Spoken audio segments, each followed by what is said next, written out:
नमस्ते प्रणाम। स्वागत बा सबके हमारे यूट्यूब चैनल में। तो एक झूमर गीत लेके आयल बनी, बहुत ही अच्छा गीत बा, सुनी लगिन। ये गीत अच्छा लगी तो हमारे चैनल के सब्सक्राइब जरूर करी।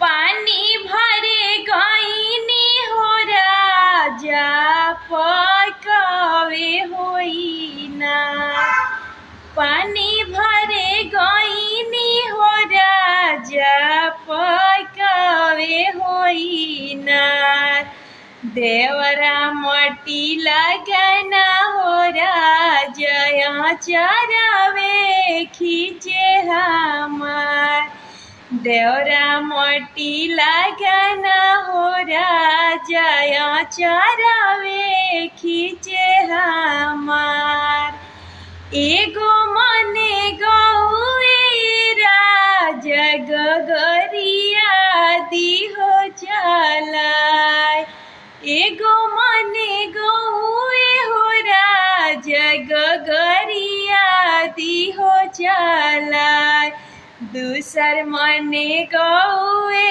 हो राजा दुलारुआ देवर हमार, दूसर मने गौए हो राजा दुलारुआ देवर हमार, टूटी गईले डोरिया राजा पनिया न हो भराय, टूटी गईले डोरिया राजा हमसे पनिया न हो भराय, कोई के सहारा रे देवरू भाभी भाभी कही के पुकार, कही के सहारा रे देवरू भाभी भाभी कही के पुकार, पानी भरे गईनी हो राजा पकावे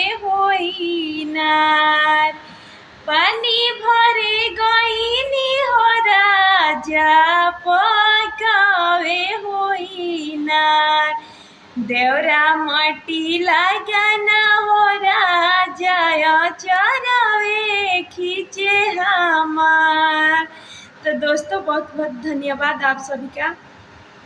अगर हमारा वीडियो गीत अच्छा लगा होगा तो मुझे लाइक कमेंट सब्सक्राइब जरूर कीजिएगा।